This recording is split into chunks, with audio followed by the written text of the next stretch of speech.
Hey guys, and welcome to another episode of Woke by Accident Podcast. It is a weekly chat about socially conscious topics impacting the culture. On this episode, we are joined by Sambaza, host and creator of the Sambaza Podcast.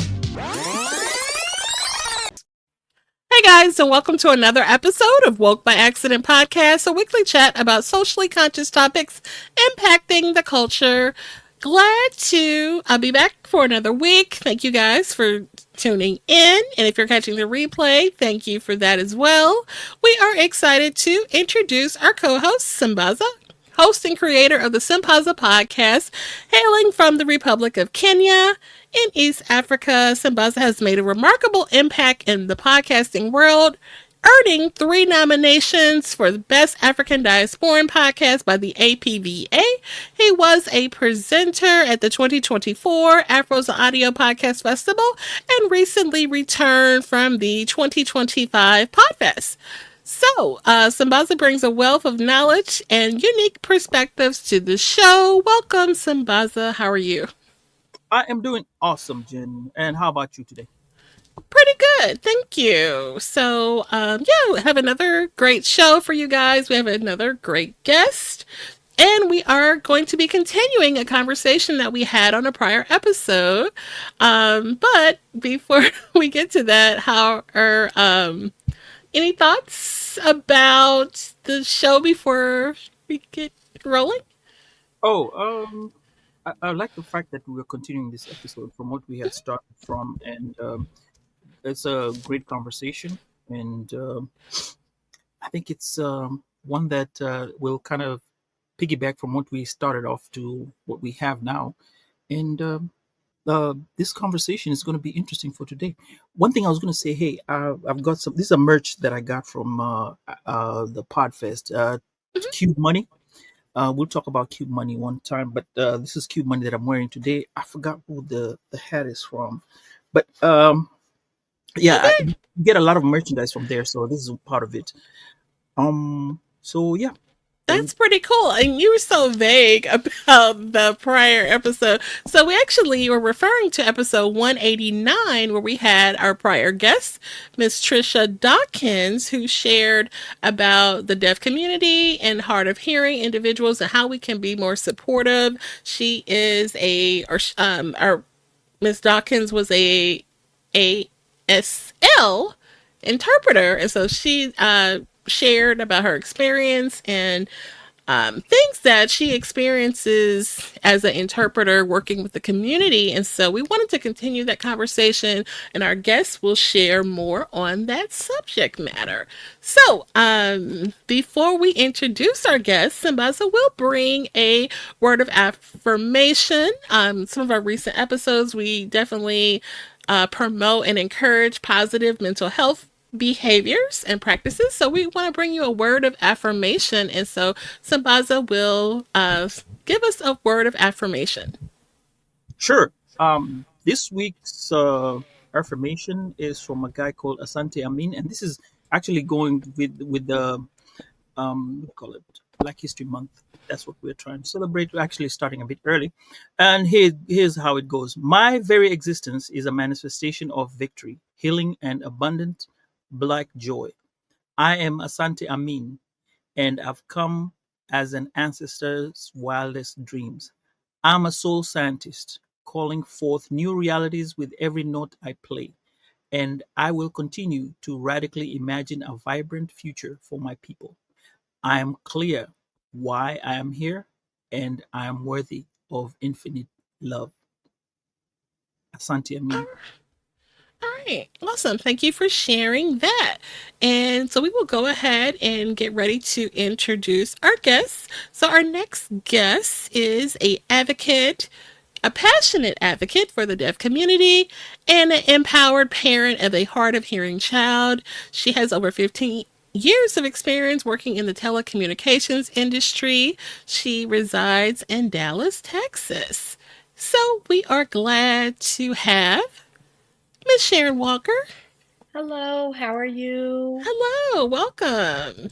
Absolutely. And so Miss Walker will join the conversation and share And as we discuss how we can better support those who are deaf and hard of hearing, as we did in episode 189. But before we Okay. get started, Sambaza will share a African proverb. All right. Today's African proverb is going to be from Zimbabwe. Now, before we get in, I just want to throw in a few great facts about Zimbabwe.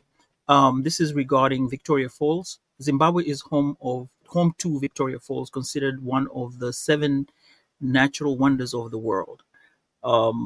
It's a landlocked country, entirely landlocked, which means it has no coastline. And there's great Zimbabwe ruins. That's the country named. The country is named after the ancient stone ruins of Great Zimbabwe, a UNESCO heritage site which showcases a powerful civilization that existed centuries ago. So, yeah, it was powerful. Now, Miss Sharon, welcome to the show. Our Thank you. proverb says, "Knowledge is a garden. If it isn't cultivated, you can't harvest it." Yes, I agree. Um, uh, so, what do you think about the proverb? How maybe give us an example? Well, for instance, you've got to feed, you've got to nurture your garden. So you got to feed your brain. You got to constantly look for information, take in that information, be open to the information that you receive. And the more you cultivate your garden, the better your fruits and vegetables or your vegetables will be. You know what I'm There you saying? go. So you'll be Mhm. your mind will be fed, you'll be fulfilled not only mentally but spiritually and even physically.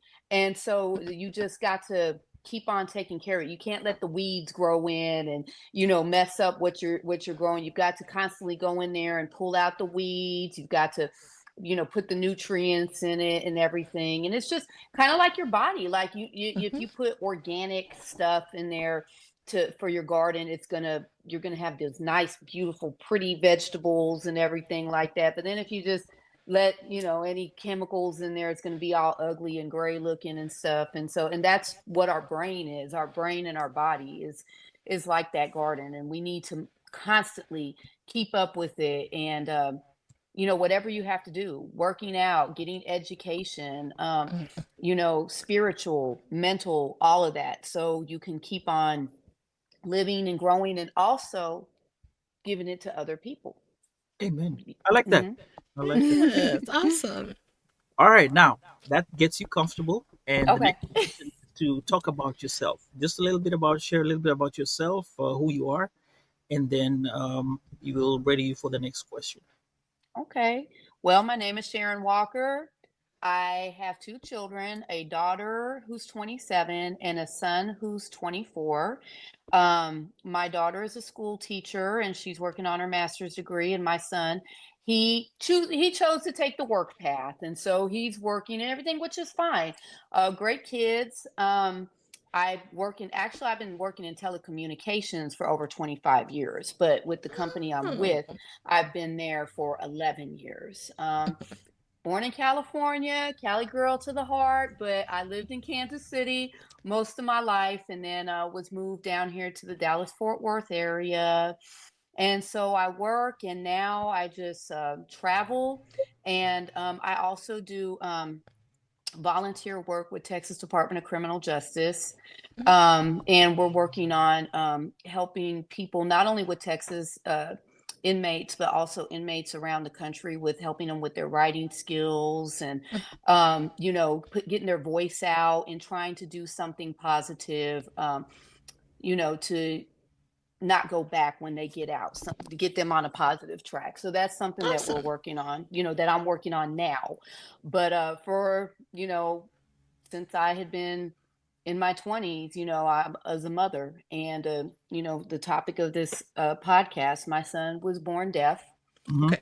Um, from his father, it comes from his father's side of the family and everything. Mhm. And when my daughter was born, she wasn't deaf, and so when my son was deaf, that was like a totally different thing. I did not prepare myself for. So yeah, that's Mhm. something that, yeah, I've been dealing with that too and everything. But now he's older, and so that's a whole different. He's Okay, very independent. So so yeah. Good. Good. Hmm. I'm gonna take you back to where you started when he was first diagnosed Hmm. as deaf or hard of hearing. Yes. How did you feel at that moment? And then take us through the process. How did you process the news as a parent?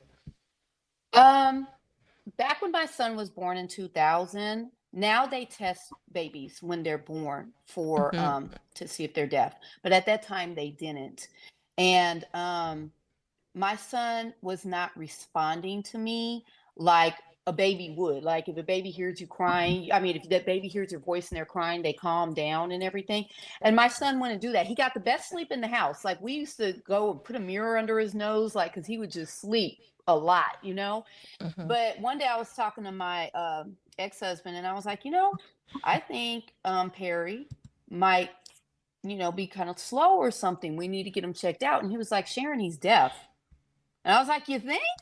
And he was like, yeah, see, he's hard of hearing. His father is deaf. And so it runs all through the family. But it didn't even click with me like everything else. But, went and got him tested. And that was like back then, that was a whole thing because I didn't want him to be put under, but to get accurate results is just a whole process. But so luckily they've made that easier now. But that's what made me go get him tested because he was not responding the way he was. Mm-hmm. So Mm-hmm. after we had him tested, he was considered severe to profound hearing loss, and I was sad for him. Now, mind you, there, it's kind of picking and choosing which disability is worse. You know what I'm saying? But I started, thinking about, but I was sad because I know kids are mean and I was scared for him. I didn't want him to get teased or anything like that. And I just didn't know because his family, my ex-husband's family, they were so immersed in their world that it was kind of weird trying to ask them, what do I need to do with him? I can't see, you have to understand, being deaf is part of an identity. Mm-hmm. And they have made it it was very much their world. It was like second nature to them. So for me coming in and like, hey, I don't know what to do. And then like this one lady, because I guess back in the day, they used to just send their kids off to a school. And where I lived at in Kansas City, Missouri, they had Missouri School for the Deaf that was a few Mm-hmm. hours away from where I lived at. And this one friend of the family was like, oh, you better get ready to send them off to MSD. And I'm like, huh? I'm not sending my baby off to away from me. And so I felt very protective of him. Till this day, I'm still kind of protective of him. I felt sad for him. Um, I just worried a lot. So that was probably what I mostly felt. And I felt isolated because his the support system that I did have was not really much of a support system. My ex-husband, he just really was like, he'll live, he'll go to school, he'll be all right. And I'm like, no, what are we gonna do? We gotta do this, we gotta do that. I don't know sign language, all that kind of stuff. And so it was hard at first, what to do, what to think. Mm-hmm. But you just roll with it. Oh, You just okay. roll with it. Yeah. You just get into a routine. Yeah. So Oh, interesting, interesting. mhm. And he was did he have the opportunity of using sign language before, or what was? um yeah, well his when he was about 5 months old, they started sending a special instruction person to come in and start trying to teach him sign language. And he was learning from his father's side of the family. And so, he would learn stuff like more and milk and, that kind of stuff. So, yeah. But then it started getting to a point as he started getting a little bit older, one and a half. He did not like his special instruction teacher. And he got to the point where he just would not respond to her. And so that's when she came to me and she started saying that she thought that my son might be autistic because he wasn't giving her, looking her straight in the eye of certain things and all that. And Mm-hmm. I'm like, no, he's not autistic. But at that time, my ex husband and I were going through a separation.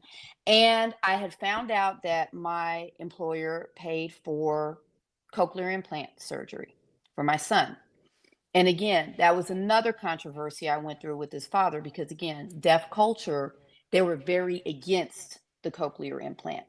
Mhm. He's deaf, quit acting like he's not deaf. He's deaf. He needs to embrace being deaf.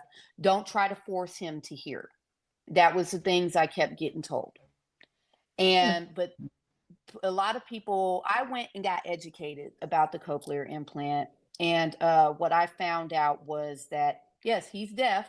And the cochlear implant takes away, if they have any bit of natural hearing, Mhm. it takes away any bit of that natural hearing. So they're going to put it in their worst ear. Okay, because it's going to take away any of that they want as much natural hearing. So if he has one ear that's better, we're not going to put it in that ear because so we want him to still be able to get some natural hearing, but I we're going to put it see. in his worst ear. But when he's not wearing, because there's a piece that goes that's surgically implanted inside, and then there's a piece they wear outside, and that's where the noise Okay. comes from. And when he doesn't have it on, he's still deaf. So Okay. he still learn sign language and everything, but the difference, like a lot of people, when they get a cochlear implant, especially in the hearing world, they may send their children to a school where they don't teach them sign language. They force them to have to listen because you have to learn to listen. Okay. You have to know that that's a truck going by, that's the wind, that's a cricket. You know what I'm saying? You have to learn Right. that. And so people in all hearing world, they try to, they don't want to, they don't know sign language. And so the child's not being immersed in sign language. And so they kind of try to force them to hear. Whereas in my son's world, his father's family were deaf and they wanted him to be immersed in the deaf culture. So my son's primary language is sign language. And then, Sharon, you mentioned the controversy surrounding that surgery, Mhm. and we talked about that on the prior episode with our ASL interpreter. You Mhm. elected to get it. Was it successful in your opinion? Yeah. Okay. Now it did take. It isn't like they just turn it on and surprise. You know what I'm Mm-hmm. saying? Because Mm. imagine you're living in a world of silence, and then you start hearing all these noises and stuff. It's kind of like, hold up, what is this? My son was 2 years old.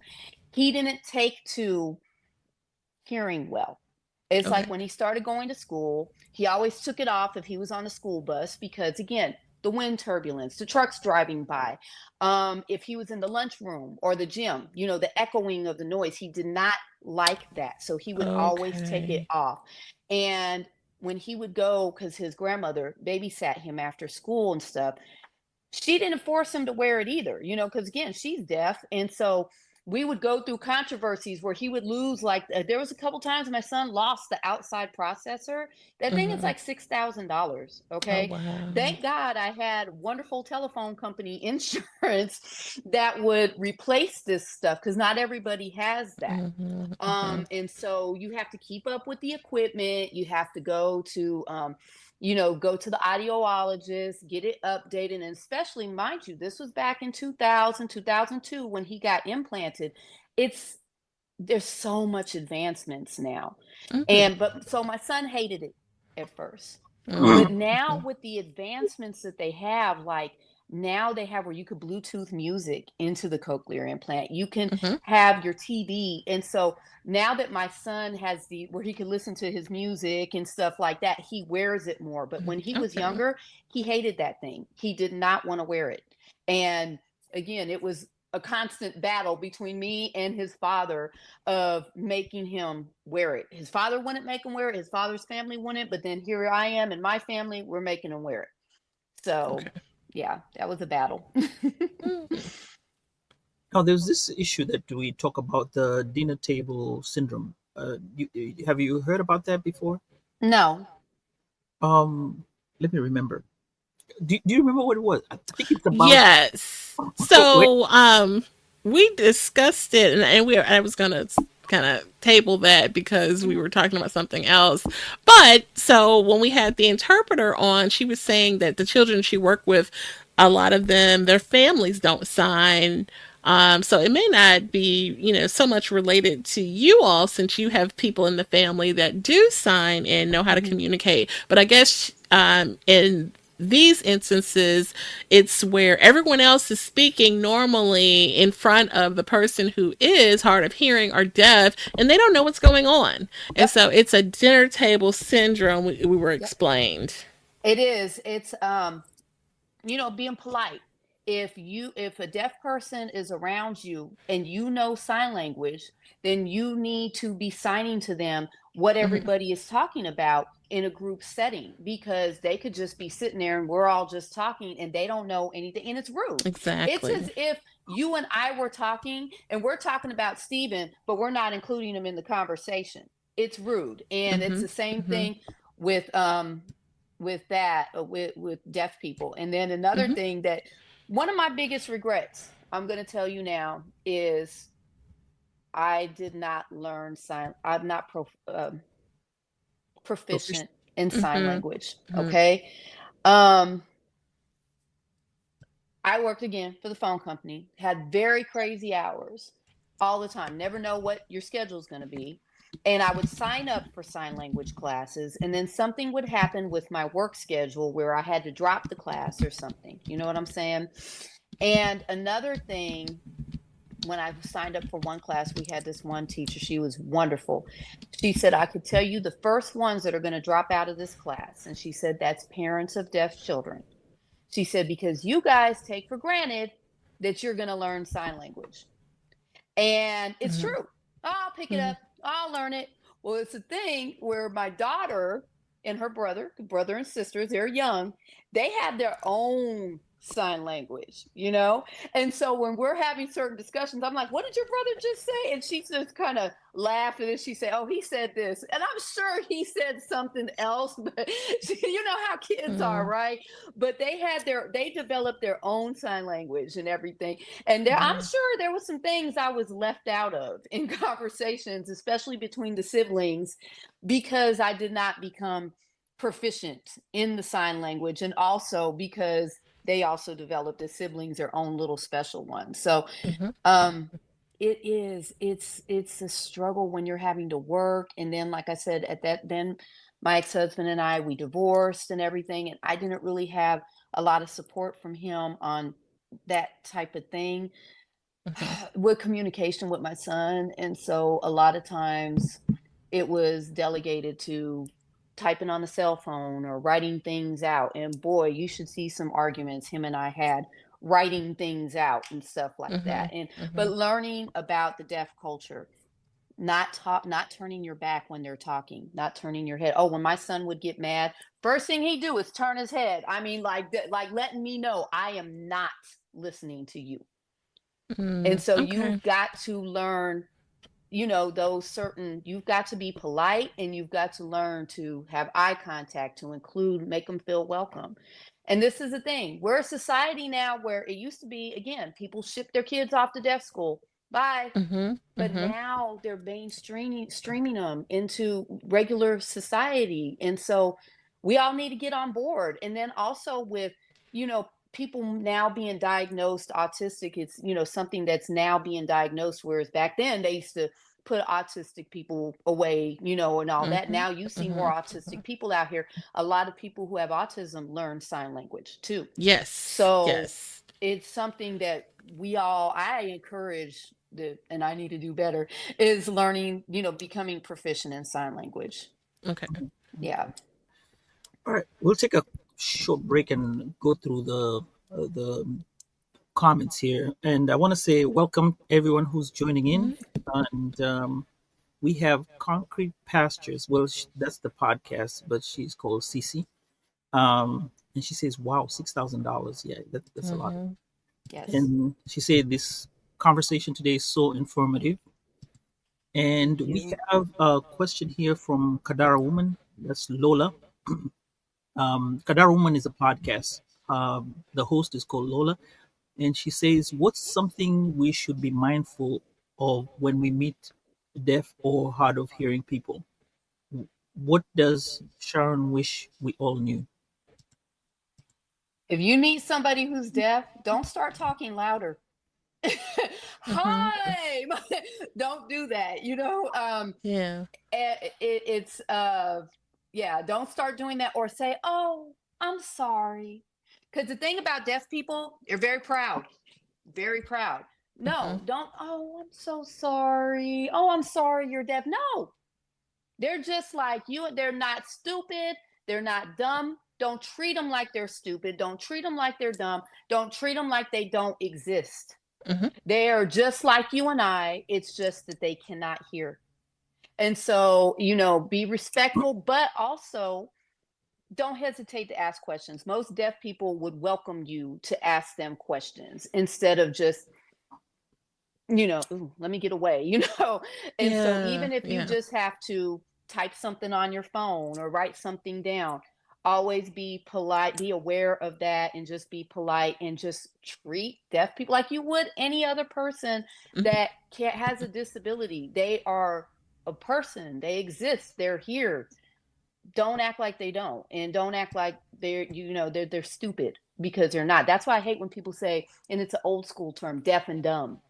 Deaf and dumb. Mm-hmm. We don't say that Mm-hmm. anymore because Right. they're not dumb by any means. So, yeah, if you approach somebody who's deaf, be just as welcoming to them as you would be to anybody else.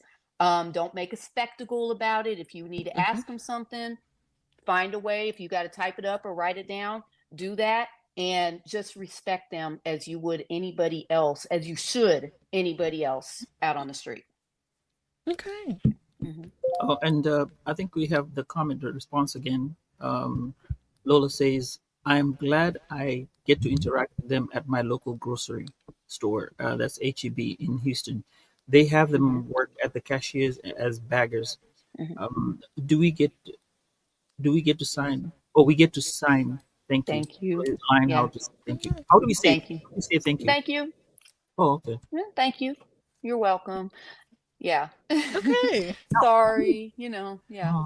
Another thing about this, the kids who are hard of hearing. Mm-hmm. What would you tell a parent who is experiencing this issue? Well, I don't want to call it. Can maybe you can call? Can you call it an issue, or we can? I'm looking for the It's right not an word. issue, This just that condition. Condition. yeah. Okay. Mm-hmm. Um, What would advocate, you advise them and tell them? Give advocate, them positive. advocate, advocate. Ask questions. Like I said, my son's audiologist was an excellent resource. Okay. And then when he Uh, started going to school, oh, go ahead. Audiologist. Audiologist. What is Um, it about? the audiologist who does the hearing, who does their hearing tests and everything. Mm-hmm. Um, the school teachers, and then a lot of times the states have programs like, in Missouri, it used to be the Bureau for Special Healthcare Needs. I don't know what they're called now, but the Mm-hmm. audiologist gave me the information for the Bureau of Special Healthcare Needs. And then I contacted them, and then they got me resources for him to go to, for school and for things that were available, because they had things like, fire alarms for your house. You Mm-hmm. need light up fire alarms, doorbells. Back in the day, the TTY machines, they would get that Yes. for you.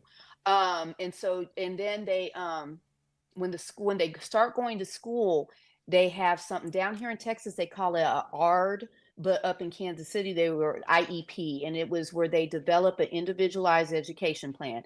They do it for children that have learning disabilities, whatever it is. But that, do not be embarrassed to get that for your child. And I say that to anybody. If your child has any type of psychological issues, whatever, you don't want to label on your child. No, get that IEP set up for your child in school, because sets up protections for your Mm-hmm. child. Mm-hmm. Okay. They set up a plan. So if your child gets behind on something, how we're going to help get them caught up, certain devices they may need, even down to how they're going to get transported to school. Okay. And I had come into a couple issues. Well, first of all, like I was telling you, my son didn't like his special instruction teacher. Mm-hmm. And one day, another teacher had come in, and she was hard of hearing. And she was like, he needs to be around other deaf children. Okay. And so she had got my son into a program where other deaf children, it's called Children's TLC. And that same teacher that thought my son was autistic, she had to go up to children's TLC one day and she seen my son and she was like, oh my gosh, he's like a totally different boy. He was Mm, so responsive and everything. And even my son, up until he graduated high school here, they sent him to a school where they had other deaf students. Because he was mainstreamed in all his classes, because a lot of times deaf children are get behind in reading and comprehension. But my okay. son was not. And so he had the opportunity to go to the same school as his sister and just have an interpreter go with him, follow him. But he wanted to stay in the school where the other deaf students was because that's his culture, his community, the people he knew. And Mm-hmm. so, but anyway, we went through an issue where they wanted to ship my son to some other school. And I was like, nope, nope, I want him to go to this school. And you have to advocate, ask for your rights, ask questions, go to those ARD meetings, go to, to the ARD IEP meetings. Even if Mm-hmm. you have to work or something and you can't appear, ask, can you get on a Mhm. conference call? Ask questions, advocate, advocate, advocate. Talk to your child, ask them how they're doing in school. Email the teacher, ask them, are they having problems? Are they getting bullied or anything? You just got to advocate with passion with your child, because if you don't do it, they're not going to do it. And Sure. sometimes, Sure. I've dealt with, my little sister had certain psychological issues where sometimes if you're not a cookie cutter kid, schools are quick to want to push you to the side, okay, Mm-hmm. well, Mm-hmm. no, my child is here and he has a parent who cares about him. And so you're not going to get that by on me. And that's So what that we have to do. so that brings about this other question that I had for you. We kind Hmm. of going round and round, not round and round, but you kind of answering everything on point. Okay. So I want to kind of go back about questions. Um, he he goes through school, and most kids go through the bullying and stuff like that. How was he able to cope through that? Especially middle school. Middle school is where it's really tough. I notice most kids, and from conversations around that part, they are kind of get into the situations where they're trying to identify themselves, and other kids are trying to get their own identity. So they may pick on others just to show who's boss or who's top, who's the top dog and stuff like that. Yeah. How were you able to go through that and advise him? Well, my son, I'd ask him a lot, are you getting bullied? And he Hmm. would always tell me, no, he was cool. Hmm. um, Okay. I don't know. See, again, he went to a school where they immersed the deaf students with the regular students. And I think that, and excuse me, they were very protective of him. And I think even the other students were protective, like, because the culture was immersed, I didn't hear of a lot of bullying. As a matter of fact, when my son went to prom, he went to prom with two hearing girls on each arm. Okay, player, player. But he had like a lot of hearing friends Mm-hmm. who, Mm-hmm.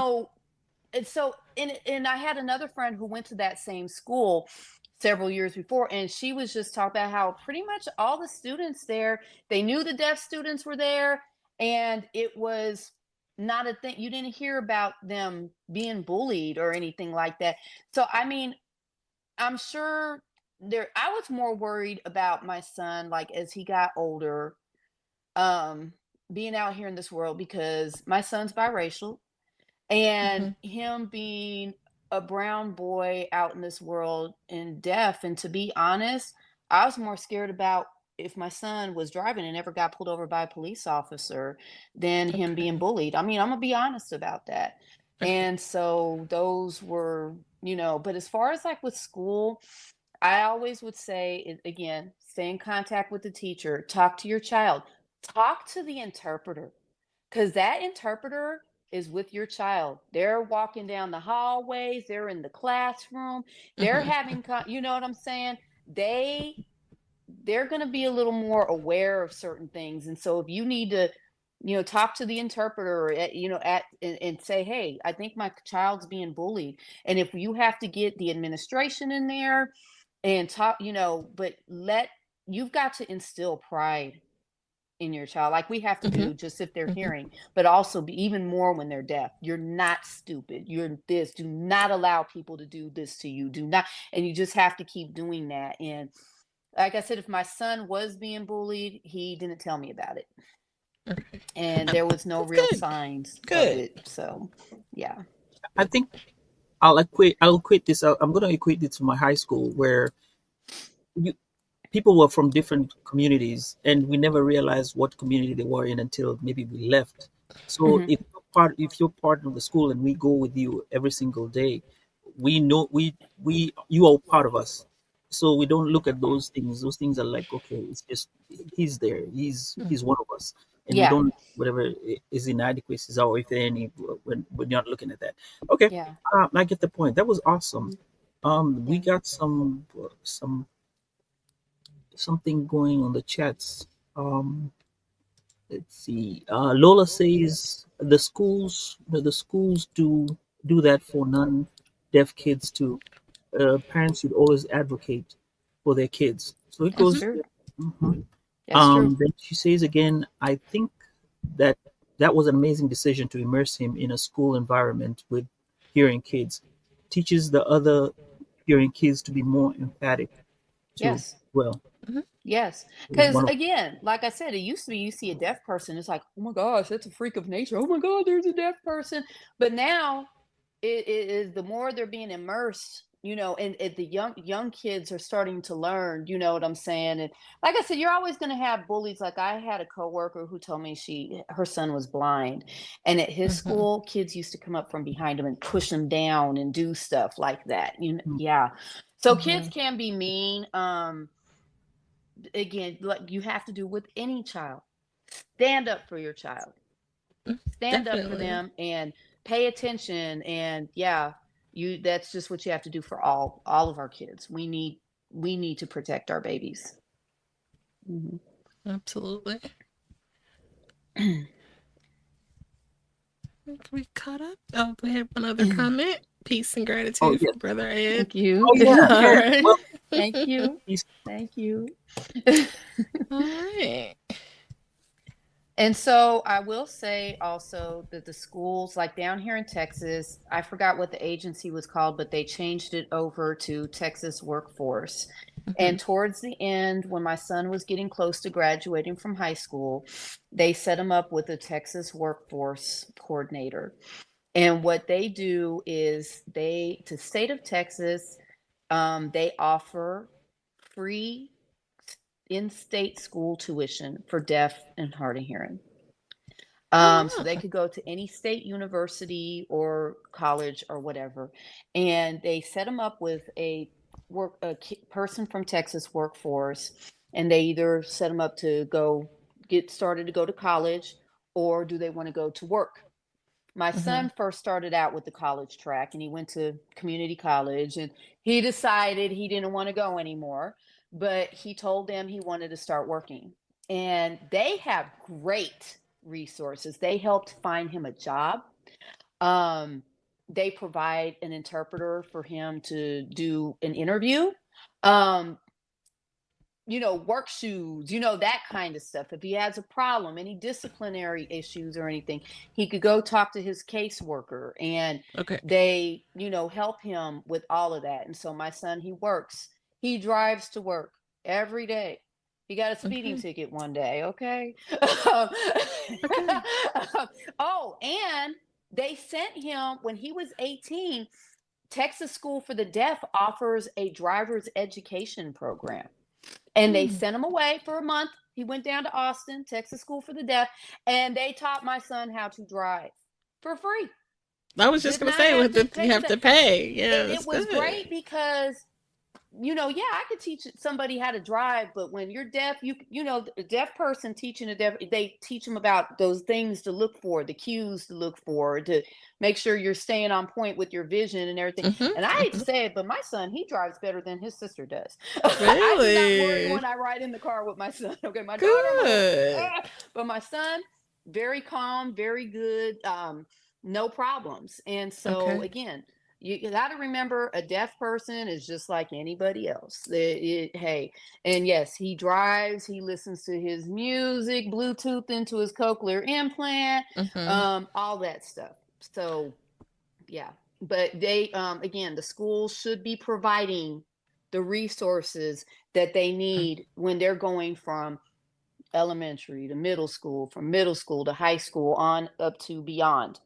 They should be Okay. providing those. And if they're not, then you need to call, if there's any state agencies, look up anything for regarding disabilities that can help give resources. I feel like Texas has a lot more resources than what Missouri did Mm, at the time. I don't know if Missouri has gotten better. okay. Kansas, they had offered a lot of great resources. But Texas, I mean, Texas has its issues, but as far as when it comes to with deaf people, they've done really great with my son. I was happy with them. That's awesome. I know we were just Hmm. going to ask you about guidance that you would share. I mean, obviously, it's aside from advocating, but I think the resources like that you mentioned are key Hmm. for Yeah. someone's success and how they can thrive. I mean, those things, like you said, if you had to pay for it, it probably would have cost a pretty penny. But a lot of these things are offered for free. Yeah. You just have to reach out and inquire about it. So. Yeah.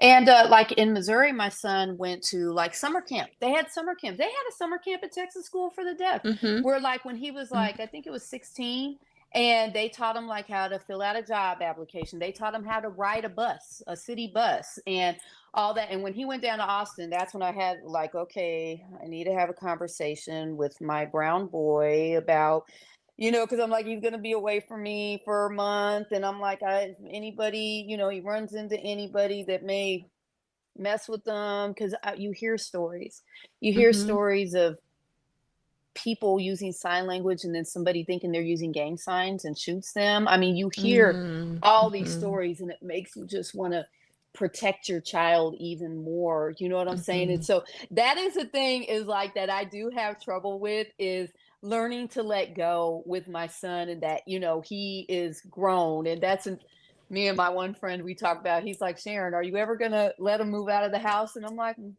I'm fine with them being here, but I know eventually I'm gonna have to push my little bird out of the nest. But I just, I so want to protect him from the ugliness of this world. And my Mm-hmm. son always tells me, Mom, you don't have to worry about me. I'm good. But Mm-hmm. still, Mm-hmm. because people, I'm just scared of anybody trying to take advantage of him. And Right. Absolutely. Okay. so, yeah. I have Yep. a question. Hmm. You seem to have everything in check. Got everything here. Um, can you share with us two special moments, mommy moments that you had with your son that you go like, wow. Well, like I said, it was a conversation that my son and I were having, and I was telling him that I was scared, and that's when he was like, "Mom, I got this," and it was one of those ones of trying to that was like a special moment, like a sweet oh moment, because he was letting me know, like, Mom, you got to let go. You know what I'm saying? It was Mm-hmm. like, no, Mm-hmm. I'm not ready to let go. But I can tell you a moment. I don't know if you would call it special, but eye opening. Okay. My son and Mhm. I had got kind of into an argument about something, and senior in high school, he's smelling himself. And I said something to him, and then I turned my back and was just like, whatever. And my son came around me, and he was like, don't turn your back on me. And I was like, huh? Mm. You know, like, oh, I know you did it, right? But he was very upset because he felt like I had disrespected him. And I Mm-hmm. had to remember that he is growing into a man, and again, Mm-hmm. that cult, that showing respect. And like I said, I just did like, man, whatever, turn my back. Hey, I told you to do this. And he was just like, you need to listen to me. I'm trying to tell you something here. And so, I mean, there were that was an eye-opening moment. Like, okay, Mm-hmm. I need to respect the boundaries, and sometimes what I do with one child, I can't do with the other child. But I Mm-hmm. mean, my son, like, he was just Perry's always been sweet. He would just always come up and And I remember another time, like when he was in elementary school, because it seemed like the teachers always wanted to coddle him, and and it was funny because my son, he kept playing like he couldn't do things. And I don't know if this is just a male thing or what, but he kept like portraying like he didn't know how to do this, he didn't know how to do that. And they coddled him so much in school.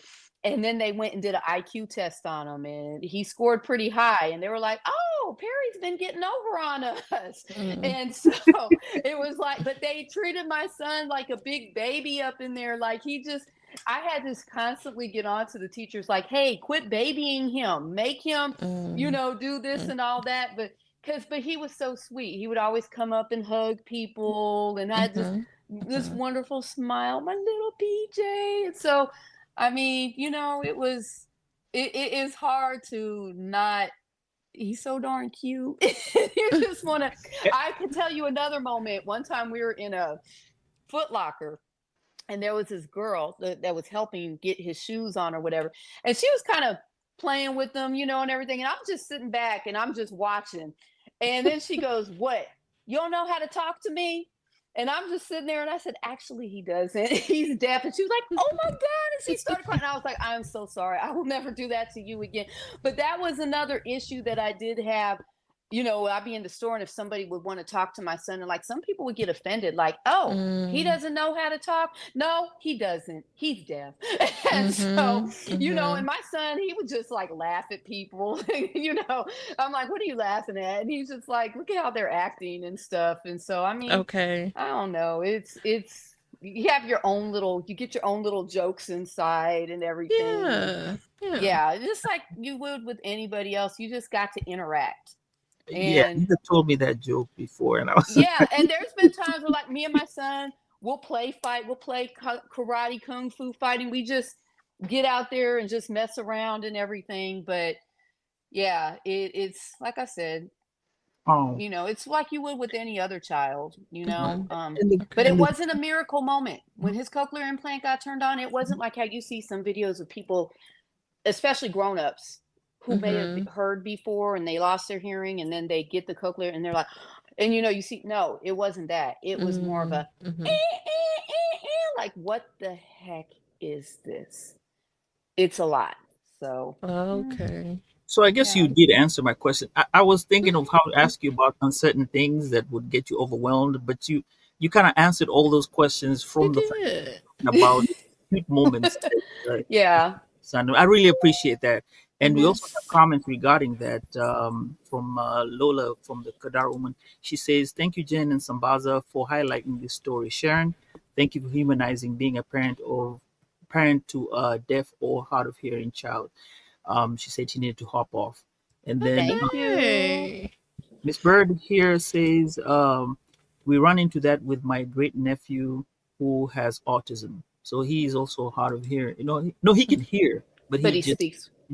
I'll tell you a situation one time that happened because my son, he wrote, I remember, they didn't want him going to this one school. And I was like, no, I want him to go to the school. And they were like, oh, well, if he'll be riding the bus with autistic children. And I was like, and what do you think they're going to do? Tie him up at the top of the bus like he's Gizmo on the Gremlins or something? Like what? So anyway, one day, me and my son, we went to go get something to eat. And this one little boy out the clear blue sees my son and he runs up and he hugs my son and he signs something to my son. And then the father comes up to me and he was like, my son knows your son. They go to school together. My son is autistic and your son is his friend. He talks to your son. And so, while other people may be kind of scared or intimidated to talk to autistic children, because my son knew the sign language and he, and they were friends on the bus and everything, and people try to make it seem like that was going to be some scary thing. But that autistic child knew my son and came up and hugged him in the restaurant. And so, yeah, that was a cute moment. Okay. Yeah. Thank you for sharing that. All right. Anything else you want people to know? I mean, this, our purpose today was to amplify the needs and the support of the hard of hearing and deaf community with you sharing your experience, but anything you want us to know additionally? I think I've said it all. Advocate for your Yeah. child. Don't Hmm. be scared to talk to them. Treat them like you should anybody else. And remember that they're people too. Use your manners. If you don't know the Hmm. manners, look it up. Google is a great tool. And if you are ever presented the opportunity to learn sign language, let me tell you, take it from me, learn it. Learn it, Okay. because I think we're going to see more and more people out there talking in sign, and respect that ASL is a language. Mhm. It is their language. It's most, deaf and hard of hearing people's main language. And be respectful of that. Be respectful of, if deaf people, because the ones I've met, a lot of, especially deaf women I meet, are very passionate. And if you feel like they're being ignored and everything, instead of saying, oh, they're just emotional, no, try to understand that they may feel like somebody's not listening to them, not respecting them. And so you pay attention to that, be respectful of them, but don't be scared either. No, you've got to learn how to, you know, traverse the Balance. waters, I guess, as you would with anybody. You have Mhm. to learn not to be overboard with things, to find that happy medium and Okay. learn to be comfortable. And the best way to learn to be comfortable, go to those classes if you can. Be just, if you can, any programs or anything, you can involve yourself in, volunteer, or just read up, Google, learn the internet. People are meeting people from across the world. You know what I'm saying? Get yourself into Right. some conversation, into some groups with deaf and hard of hearing people. I mean, we meet people from all walks of life. And so immerse yourself in that. Oh, okay. Hmm. Mhm. We got a question here from Jackie. She says, "Do you know if sign language is universal?" Nope. They got different languages. I mean, all over the place. They even Mm. have sign slang language. Mhm. So like how one person may sign pizza, like we always sign pizza this way. I don't know, but I've seen other people do it a different type of way, like with the Z or something like that. They have Mm. sign slang language. They have sign language in different countries. It's just different. Mm. So yeah, Oh, it's different everywhere. Wow. Hmm. cool, cool.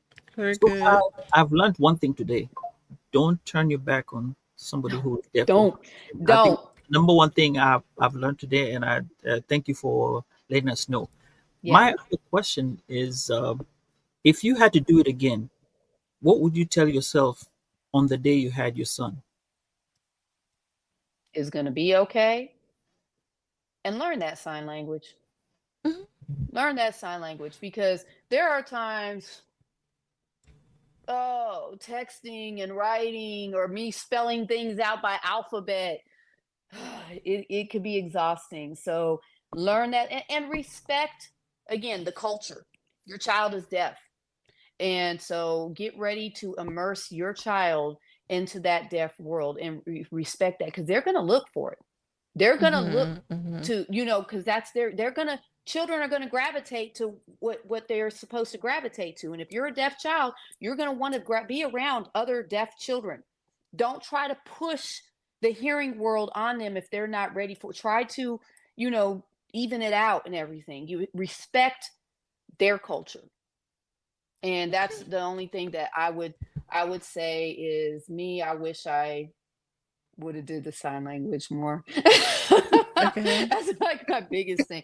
But don't worry, because there's Mhm. Mhm. resources out here. And you know when your child gets older and everything, they're gonna advocate for themselves too. So Okay. Yeah, that's the you can biggest thing. even learn ASL on digital learning courses. So Hmm. there, that's Yeah. definitely people can be more competitive by learning ASL. So Yeah.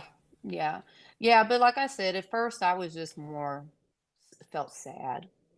yeah. Hmm. But I would tell parents now, I mean, is for all the bad things that's happening now, there's a lot of great things. And the great thing is, again, with the emergence of the internet and people, talking online and everything, that Hmm. we're immersing ourselves with that world more.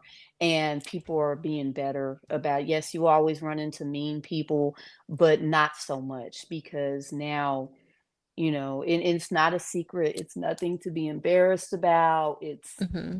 It is. It's one time I read a thing somebody wrote, and they were talking about children with disabilities, autism, whatever, and they did a like analogy of like they had planned this trip to go to Paris. They're going to go see the Eiffel Tower, and they had this, but then their plane landed them in the Netherlands.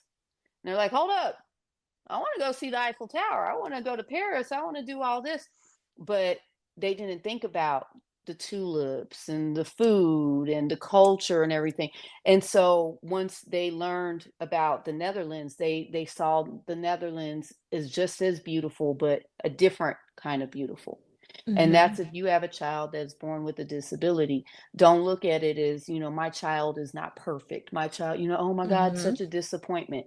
Find the beauty Mhm. in that disability. Find the beauty in that child. That's all you need to do. Just look at it as you were rerouted. God Mhm. sent you on a different path. And that you know, don't let it get you down. Just it's a different path and just as beautiful. Okay. Mic Yeah. drop. Mhm. Even Tiffany says, great analogy. Yes. Mhm. Hi, Tiffany. Man, oh, thank you so much. Yeah. It was a Mhm. great conversation today. I think I've learned a lot more Uh-huh. than what I had started off with. And I did Okay. express my fear in my previous show about when I thought my Really? son was, yes, I thought my son was going to be hard of hearing, and that Oh 24 no. hours was really tough. Well, he passed the test, but that's how he Mhm. is all the time, even up to date. Yeah. Those those issues with him, lazy. He's not. Well, just as a We make fun parent, of we him, but get it's not. It's not. He's lazy, but it's just fun. Fun. He takes his time to do things. He has his yeah, way. he has Yeah, his own way. Yeah. yeah. Mhm. But that 24 hours before the first and the next test, my wife even told me, look, out of, and even you said it. I didn't have to tell you. You said it. Out of all these things that somebody could get, yeah, that's just, and like you got rerouted. God gave you that, and Yeah. I'd learned. Now I was learning to accept it, and then he Mhm. was told, okay, he got to hear, or he, Yeah. and I thought probably he was playing around, but Mhm. thank you so much for your Oh, you're information, welcome. the Yes, You're resources, welcome. definitely. everything. You're I'm welcome. glad you could be able to jump in and hang out with us for this time, and we really appreciate all those who joined us today for for Yes. talks and everything, and the comments. I mean, they were blowing up because hey, you are a great guest, and Thank you. normally we have people who are out there in their social, the social media and stuff like that, but you are a private person, and we're gonna leave it at that. Well, Thank since you. working from home, I'm telling, and Uh-huh. it was good to. I will be honest, I was kind of like, oh my gosh, because I haven't talked about. Because again, my son's older now, and he's Mhm. kind of going off. I haven't talked about the journey that I've been through in a long time. And again, when working from home, I'm at home a lot and don't get to talk Mhm. a whole lot to people anymore. And so, at first I was kind of like, oh my gosh, kind of nervous, but I'm glad that I was able to talk. And I hope that Good. I could help somebody else, give them some insight and everything, and express, the passion, because it is, it's a strong thing. And, when I see people treating somebody bad, especially again what we're going through right now, and like with politics and everything, Mhm. if you're different, you might get treated badly, and I hate Mhm. that, and it makes me want to cry, and like I said, is it's a push and pull. As we see some things going some ways, we see things going other ways, but as far as with deaf and hard of hearing people, I see more people are more understanding and more open about and learning about it and stuff. And so, Mhm. that is a good thing. Don't be scared. You see a deaf person, don't be scared. Don't be intimidated.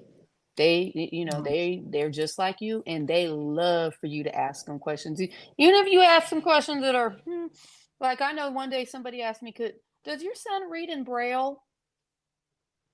And Like, I'm like, no, he doesn't read in Braille. And so, but you have to, instead of laughing, we're going mm, to educate. And right. that's Mhm. you know what I'm saying? Right. And so don't be scared to ask questions For because sure. you're not going to know unless you ask. So, That is so Right. true. Right. Definitely. Thank you. And oh, you're I also welcome. thank you for the work that you're doing, your nonprofit work. Mhm. Helping out is great. And I think with that, we can call it an evening. Okay. And Jen, take us home. Okay. All right. And we'll ask Miss Sharon to stick around for our proper goodbye. And we appreciate you again for joining Thank us. We you. hope that today's conversation has inspired or enlightened someone out there. We appreciate the ones that jumped in on the chat. We had a lot of engagement tonight. So that was Thank you. great to see. So if you found the episode meaningful, please consider sharing it with your friends, family. If you made it this far in the episode, be sure to like, subscribe, come back and see us. Our collective awareness and advocacy play a crucial role in creating positive change. We invite you to stay tuned for more engaging content. We have some great episodes planned coming up, so come back. And we look forward to continuing these awesome conversations in the future. So for Woke by Accident, Sambaza collaboration, we thank everyone and Bye. take care. Take care. At this time, we're going to go ahead and conclude the episode. We greatly appreciate you listening. We invite you to follow us on social media. On Instagram, it is Woke by Accident Podcast. On Twitter, it is Woke by. On Facebook, it is Woke by Accident Podcast. We also have the new website up, www.wokebyaccident.net. Please check us out. And also follow us on all of your favorite streaming platforms. And please leave a review and share feedback. You can also reach out by Gmail, wokebyaccident@gmail.com. And every time you listen, we appreciate it so much. Thank you for listening and take care.